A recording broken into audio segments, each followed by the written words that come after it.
ఈ హ్యాబిట్స్ మీరు డెవలప్ చేసుకుంటే మీ లైఫ్ చేంజ్ అవుతుంది. I promise.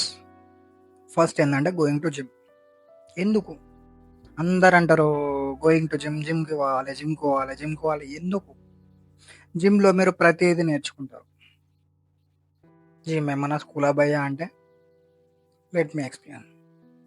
నేను జిమ్ స్టార్ట్ చేసినప్పుడు నాకేం తెలియదు. జిమ్లో నడుచుకుంటూ పోతుండే కొట్టేసుకొని. జిమ్కి పోతుండే. స్టార్టింగ్ ఏం చేయకపోతుండే, నాకు అంత మంచిగా అనిపిస్తుండే. పోతుండే జిమ్కి వెళ్ళిపోతుండే. ఏం చేయాలో తెలియదు. జిమ్కి పోయి పుషప్స్ కొడుతుండే. నాకు ఆ వర్కౌట్స్ ఎట్లా చేయాలో నాకు అంత ఐడియా లేదు. ఎప్పుడూ చిన్న పిల్లోని, 10th 9th క్లాస్ చిన్నోని. సో నాకు రోజు వేరే వేరే అన్నలు, నార్మల్ అన్నలతోటి వేరే అన్న వచ్చి ఇట్లా చేయొద్దు, ఇట్లా చేయాలి అని చూపిస్తుండే. సో అన్నతోటి మంచి కనెక్షన్ బిల్డ్ అవుతుండే. జిమ్ బాగా చేస్తుండే. పెయిన్ వస్తుండే. ఆ పెయిన్ నేను అంతకుముందుకు ఎప్పుడు సఫర్ కాలే. ఫస్ట్ టైం ఆ పెయిన్ సఫర్ అయినా. అట్లే ఆ పెయిన్ ఒక 1 month తర్వాత ఆ పెయిన్ తోటి మజిల్ గ్రో అయింది. ఆ పెయిన్ తోటి నేను గ్రోత్ చూసిన. నాది నేను ఇంప్రూవ్ అవుతుంటే నాకు ఒక ప్రోగ్రెస్ చూసిన. నా ఫ్యాట్ అంతా పోతుంటే నాకు ఒక కాన్ఫిడెన్స్ చూసిన. మస్తు కాన్ఫిడెన్స్, చాలా కాన్ఫిడెన్స్ వచ్చింది. ఫుల్ ఫ్యాట్ ఉండి అందరూ నన్ను ఎక్కిరించే టైం నుంచి ఫిట్ అయిపోయి అందరు వచ్చి మామ ఫిట్ ఉంటావు మామ నువ్వు అని అంటే నా కాన్ఫిడెన్స్ ఏంది అది. జిమ్కి పోతే ఏమవుతుంది అన్నారు కదా. ఇప్పుడు నేను చెప్పిన నా ఎక్స్పీరియన్స్ మొత్తంలో ఎన్నున్నాయి. మీకు రిలేషన్స్ బిల్డ్ అవుతాయి. వేరే వేరే కొత్త వాళ్ళు, మంచి మంచి మ్యాస్కులైన్ ఫ్రెండ్స్ దొరుకుతారు. ఎందుకంటే సెల్ఫ్ ఇంప్రూవ్మెంట్ పోయిన వాళ్ళే జిమ్కి వెళ్తారు మ్యాక్స్. మంచి మంచి ఫ్రెండ్స్ దొరుకుతారు జిమ్లో.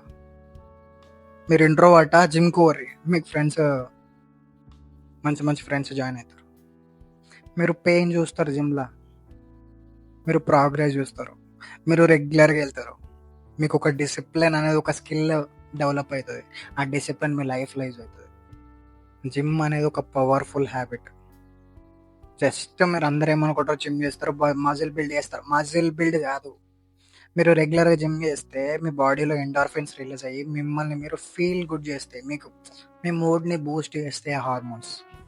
మీ బ్రెయిన్ కూడా చాలా పాజిటివ్ అయిపోతుంది జిమ్ చేస్తే. అంత హ్యాపీగా ఉంటారు. Real happiness, real dopamine gym అనేది. సెకండ్ హ్యాబిట్కి వెళ్ళిపోదాం. మెడిటేషన్. మెడిటేషన్ అంట. అందరికీ మెడిటేషన్ విన్నాక అందరికీ ఏమనిపిస్తుంది, బోరింగ్. మనం ఏమైనా సన్యాసులమా మెడిటేషన్ చేయడం? సరే, ఇప్పుడు మెడిటేషన్ మన మైండ్లో ఒక ప్రజెన్స్ అనేది తీసుకొస్తుంది. ఇప్పుడు మీరు ఈ వీడియోనే చూస్తారు, మీకు ఒక కాన్సన్ట్రేషన్ లేదు. మీరు ఒక బుక్, సరే మీరు ఒక బుక్ చదువుతారు, ఒక 10 lines చదువుతారు, ఫస్ట్ లైన్ మర్చిపోతారు. ఒక పేపర్ అంతా చదువుతారు, ఇంతకుముందుకేమో చదివినా. ఇది మీ మతిమరుపు కాదు, ఇది మీ ఒక్కరికే లేదు. మీ అటెన్షన్ స్పాన్ తగ్గుతుంది మీరు చూసే షార్ట్ ఫామ్ కంటెంట్ వల్ల. మెడిటేషన్ వల్ల మీ మైండ్ఫుల్నెస్ పెరుగుతుంది. అంటే మీ బ్రెయిన్ ప్రజెన్స్లో ఉంటుంది. వితౌట్ ఎనీ థాట్స్ మీ బ్రెయిన్ ఇట్లా స్టిల్గా ఉంటుంది. ఒక స్టిల్నెస్ తోటి ప్రెజెన్స్ ఆఫ్ మైండ్లో ఉంటుంది. మెడిటేషన్ మిమ్మల్ని ఒక పవర్ఫుల్ మ్యాన్ లాగా చేస్తుంది. I promise. మెడిటేషన్ మీరు పర్ఫెక్ట్ చేస్తే మీరు మళ్ళీ మెడిటేషన్ ఇవన్నీ నేను చెప్పే హ్యాబిట్స్ అన్నీ మీకు ఇన్స్టెంట్గా రిజల్ట్ అయ్యాయి. Over the time of period మీరు నాకు థ్యాంక్స్ చెప్తారు. మీరు డిప్రెషన్, యాంగ్జైటీ ఇట్లాంటి ఫేస్ చేస్తున్నారా, రోజు ఒక 5 minutes మెడిటేషన్ చేయండి. ఒక 6 months వరకు రెగ్యులర్గా చేయండి. మీరే థ్యాంక్స్ చెప్తారు కామెంట్లో వచ్చి. నిజంగా ప్రామిస్. మీ మైండ్ఫుల్నెస్ పెరుగుతుంది, మీ ఓవర్ థింకింగ్ తగ్గుతుంది, మీరు మెంటల్గా స్ట్రాంగ్ అవుతుంది మెడిటేషన్ వల్ల. మీరు ఏం తింటున్నారో మీకు అర్థమవుతుంది. మీ మైండ్ఫుల్నెస్ పెరుగుతుంది. ఆ మైండ్ఫుల్నెస్ వల్ల మీరు ఏం తింటారో అర్థమవుతుంది. మీ ఫ్రెండ్స్ తోటి మైండ్ఫుల్గా ఉంటారు. మీ ఫ్రెండ్ ఒకటి చెప్తుంటే మీరు వేరే ఆలోచిస్తారు. అప్పుడు మీ రిలేషన్స్ దెబ్బతింటాయి. ఇవన్నీ మీకు రిలేటబులే.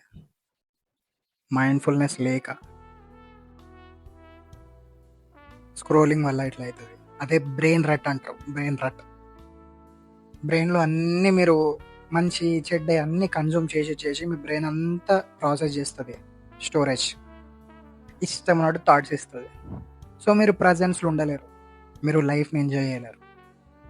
So meditation is a habit that will make you powerful. Third, reading books. ఇప్పటికే స్క్రోల్ చేయబుద్ధి అవుతుంది. రీడింగ్ బుక్స్ అనగానే మీకు ఓ వీడియో స్క్రోల్ చేయబుద్ధి అవుతుంది నాకు తెలిసి, కానీ వినండి. రీడింగ్ బుక్స్ అంటే ఫిక్షనల్ స్టోరీస్ అవి ఇవి చూడొద్దు. మీకు నచ్చిన, for example bill gates. For example మీకు మ్యాస్కులిన్ ఇప్పుడు మీ నీడ్స్ని బట్టి మీరు బుక్స్ ఎంచుకోవాలి. మీకు హ్యాబిట్స్ బిల్డ్ చేసుకొని వస్తలేదా, ఊకే ప్రోక్రాస్టినేషన్ చేస్తుర్రా, అటామిక్ హ్యాబిట్స్ కొనండి. రోజుకి ఒక్క పేపర్ చదవండి. ఆ చదివిన ఒక్క టాపిక్ కూడా ఇంప్లిమెంట్ చేయండి. అట్లా ఇంప్లిమెంట్ చేయంగా మీకు ఫైనాన్షియల్ నాలెడ్జ్ లేదా, రిచ్ డాడ్ పూర్ డాడ్ కొనండి. నిజంగా ఆ rich dad poor dad book చదివినాక నాకు అర్థమవుతుంది, ఓహో ఇంకా చాలా ఉంటుందా లైఫ్ అంటే. ఫైనాన్షియల్ నాలెడ్జ్, మీకు ఫిట్నెస్ నాలెడ్జ్, ఫైనాన్షియల్ నాలెడ్జ్, ప్రతి దాని మీద మీకు నచ్చిన దాని మీద బుక్స్ కొనుక్కోండి మంచిగా. ఫోన్ పక్కకు పెట్టి కొద్దిసేపు ఒక 2-3 పేపర్లు చదవండి. అది మీ రియల్ లైఫ్లో అప్లై చేయండి.